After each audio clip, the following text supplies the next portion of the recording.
Assalamualaikum warahmatullahi wabarakatuh. Perkenalkan nama saya Namira Hanifa dengan NIM G002409 dari kelompok A7. Nah, di sini saya akan melanjutkan hasil laporan praktikum anatomi pada praktikum ketiga yaitu uropoetika. Sistem uropoetika.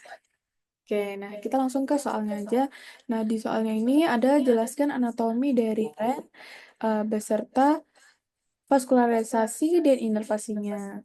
Nah, sini untuk posisi anatomi sendiri, ren itu lokasinya pada dinding posterior abdomen ya teman-teman. Nah, jadi saat respirasi, nanti kedua ren itu dia bakal turun sekitar 2,5 cm. Nah, ren sendiri itu juga merupakan organ retroperitoneal. Nah, nanti dia terdapat glandula adrenal juga di polus superior. Nah, letak skeletopisnya itu nanti ada dua, yaitu ren sinister sama ren dexter. Nah, untuk yang ren sinister, dia nanti setinggi bagian superior VTH 12, kurang lebih kosta 11, sampai inferior VL3. Nah, terus untuk yang ren dexternya itu nanti dia lebih rendah setengah vertebra karena adanya pendesakan lobus hepatis dexter. Nah, ini ya teman-teman. Ini untuk kita lihat pada bagian anterior sama posterior. Nah, ren ini dia kan tingginya nggak sama ya. Jadi, karena tadi ada letaknya ada yang sinister sama dexter kan. Nah, dia kan ada yang lebih rendah setengah vertebrae karena dia ada pendesakan pada lobus hepatisnya. Dan dia itu letaknya tadi pada dinding posterior abdomen. Nah, ini ya teman-teman. Oke, terus kita ke lapisan pembungkusnya. Nah, untuk lapisan pembungkusnya itu nanti dia ada 4, yaitu ada kapsula fibrosa, perirenal fat, fascia renalis, sama pararenal fat. Nah, untuk yang kapsula fibrosa itu nanti dia seperti pembungkus yang melipati ren yang langsung melekat erat pada permukaan luar ren. Kemudian ada perirenal fat. Kalau perirenal fat itu lemak yang meliputi kapsula fibrosa dan pembuluh darah yang masuk keluar ke ren. Terus ada fascia renalis. Kalau fascia renalis itu lapisan membranosa yang nanti dia terletak di luar perirenal fat, ren dan glandula suprarenalis. Nah, nanti dia tuh juga bakal membungkus ren. Terus ada glandula adrenal juga. Nah, terus bagian depannya itu ada fascia gerota. Kemudian kita ke pararenal fat. Nah, kalau pararenal fat itu nanti dia lemak yang terletak di luar fascia renalis di bagian posterior dan posterior lateral ren.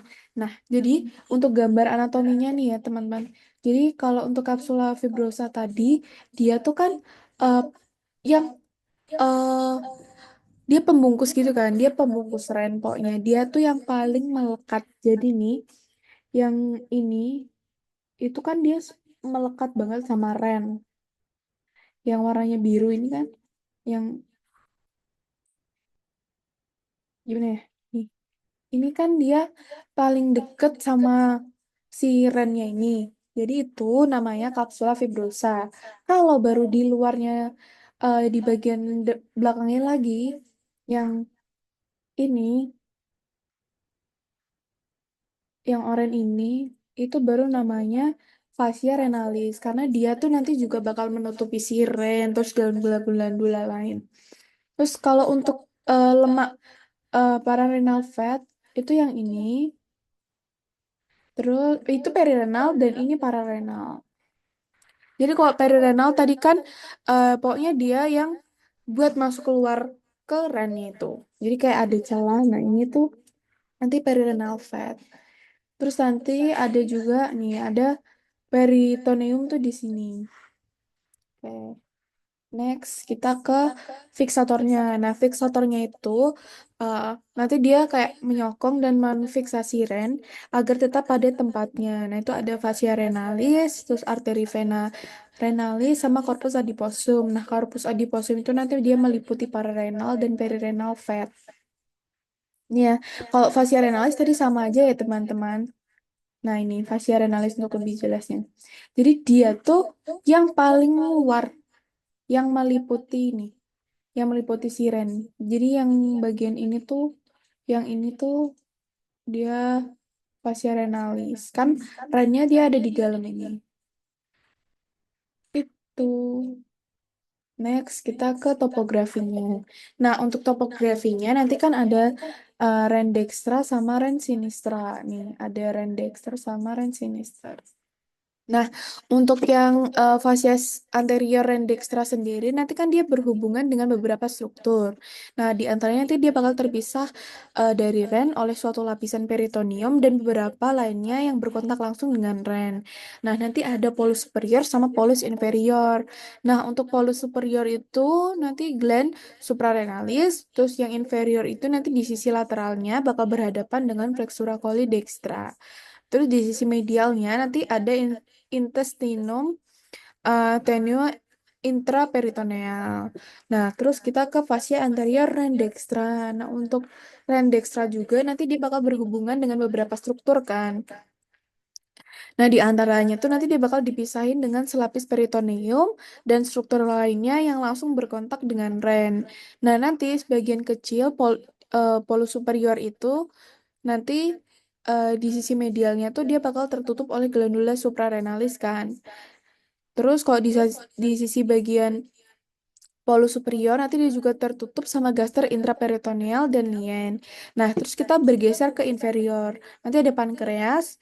Nah, pankreas itu nanti terletak di retroperitoneal. Nah, nanti dia bakal menutupi bagian tengah ren. Terus nanti di sisi lateral, nanti separuh bawah ren, nanti dia bakal tertutup oleh flexura coli sinistra dan permulaan kolon descendens. Dan di sisi medial oleh sebagian yeyunum yang terletak di intraperitoneal. Next, kita ke struktur eksternalnya pada REN. Nah, di struktur eksternalnya REN itu nanti eh, ada fasies, ada polus atau ekstremitas sama margo. Nah, untuk fasies sendiri nanti ada anterior sama posterior ya, teman-teman. Nanti ada anterior posterior untuk polus atau ekstremitasnya, nanti ada superior atau cranialis sama inferior caudalis. Kemudian ada margo. Nah, di margo itu nanti ada margo lateralis sama medial.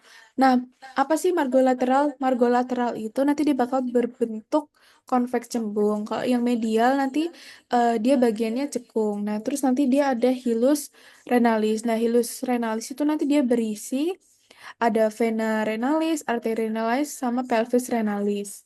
Nah, ini ya teman-teman. Tadi kan ada ekstremitas nih. Ekstremitas tuh di bagian sini. Jadi dia tuh yang di bagian superior. Dan ada margo lateralis tadi. Margo lateralis tadi dia yang lebih cembung gitu ya. Jadi dia kayak lebih cembung. Terus ada Margo medialis nih. Margo medialis tuh dia nanti lebih cekung gitu kan. Nah, dia lebih cekung dan nanti ada hilus renal. Nah, hilus renal itu nih. Ini penting ya. Dia nanti kan meliputi tiga ini. Dari hilum renal atau hilus renal sama aja. Hilum renal atau hilus renal. Nah, nanti dia bakal meliputi si tiga ini. Ada ada arteri renalis, ada vena renalis sama pelvis renalis. Tuh, terus ada ini sama ini ada margo medial, pokoknya margo medial tuh yang cekung-cekung gitu. Terus ada ureter di bawahnya.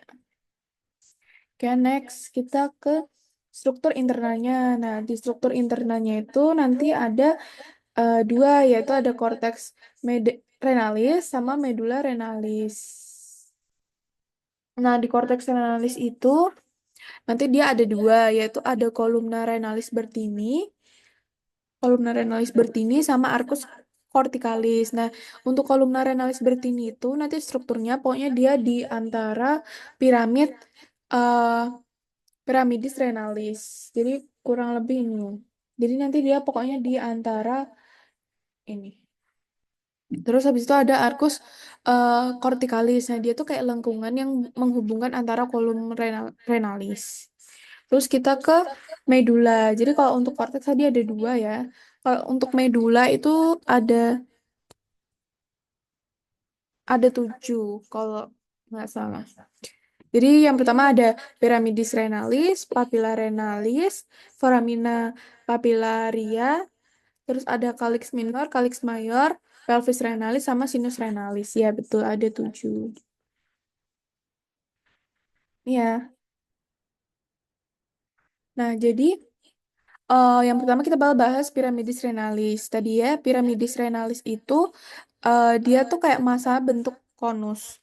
Terus kalau papilla renalis itu dia apek dari medulla renalis yang nanti dia bakal menghadap ke sinus renalis. Terus ada foramina papillaria. Untuk foramina papillaria itu nanti dia kayak lubang-lubang di ujung papilla renalis dan muara ductus papillaris bertini. Terus ada calyx mayor sama minor. Calyx mayor. Calyx minor. Terus calyx mayornya ini. Jadi ini calyx mayor, calyx minor. Calyx mayor, calyx minor. Oke, kalau calyx minor itu dia nanti masing-masingnya bakal berhubungan dengan satu atau lebih dari papilla renalis. Kalau calyx mayor, nanti dia gabungan dari calyx minor. Nah, terus ada eh,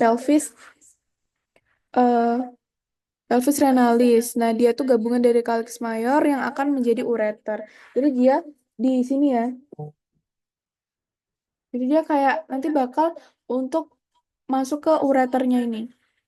Terus ke sinus renalis, yaitu pelebaran hilus. Oke. Udah, terus kita ke aliran urin pada tubulus renalis. Nah, untuk alirannya urin pertama yaitu dari nefron, nanti dia bakal menuju ke tubulus contortus proxima, kemudian ke tubulus descendens ansa Henle, kemudian ke medulla, nanti dia bakal membentuk lengkung atau loop, dan habis itu dia ke tubulus dan ansa Henle, kemudian ke tubulus collectivus distalis, ductus collectivus, kemudian papilla renalis, dan ada calcis minor, calcis mayor, terus ada pelvis renalis, dan jadilah ureter. Jadi kurang lebih urutannya nanti dia bakal keluarnya hasil akhirnya di ureter di sini. Oke. Terus kita ke vaskularisasinya Ren. Nah, untuk vaskularisasinya Ren sendiri, nanti kan dia pertama dari dari aorta abdominalis. Nah, dari aorta abdominalis nanti dia bakal ke arteri renalis dextra et sinistra. Nah, habis ke arteri renalis dextra et sinistra, nanti dia bakal ke ramus anterior et ramus posterior, kemudian dia bakal masuk ke hilus, terus ke arteri lobaris. Nih, arteri lobaris. Setelah dari arteri lobaris, dia eh, arteri lobaris atau ramus primaris. Nah, dia bakal masuk ke prima piramidis renalis. Nah, habis itu dia nanti ke arteri interlobaris, dia bakal berjalan di kolumna renalis, kemudian ke arteri arcuata, yaitu nanti dia berjalan di basis piramidis renalis, kemudian ke arteri axillaris, yaitu interlobularis atau cortex renalis. Dan habis itu dia ke arteri axillaris afferent glomeruli. Nah, nanti dia bakal membawa darah ke glomerulus. Nah, setelah di glomerulus, nanti dia bakal berhubungan dengan kapsula Bowman dan akan membentuk corpusculum Malpighi untuk difiltrasi menjadi urin. Nah, nanti sebagian kecil darah nanti nggak bakal di filtrasi, melainkan tetap mengalir di glomerulus dan dia nanti bakal menuju ke arteri axillaris efferent glomeruli, terus ke arteri rekta. Nah, dia nanti fungsinya buat reabsorpsi di tubulus ginjal. Terus untuk venanya, ini ada vena cava inferior. Terus kita ke inervasinya. Nah, buat inervasinya nanti ada plexus renalis, yaitu nanti ada somatic afferent, yaitu di nervus planici, eh torakisi. Terus ada yang simpatis sama parasimpatis. Nah, kalau yang simpatis itu nanti ada nervus planicus major et nervus planici minor. Terus kalau parasimpatis itu nervus vagus. Nah, flexus renalis ini nanti dia bakal berhubungan dengan flexus uh, testicular, testicularis. Nih ya, tadi kan ada uh, simpatis sama parasimpatis. Jadi buat yang warna hijau itu dia parasimpatis, kalau yang kuning kuning itu dia simpatis. Nah, terus nanti drainase limfatik itu nanti masing-masing ren itu bakal bermuara ke nodi aortiki lateral atau lumbalis di sekeliling pangkal arteria renalis. Nah, untuk klinisnya itu dia ada ren mobilis, terus ada ren protosis. Ren ptosis itu kayak neprotosis.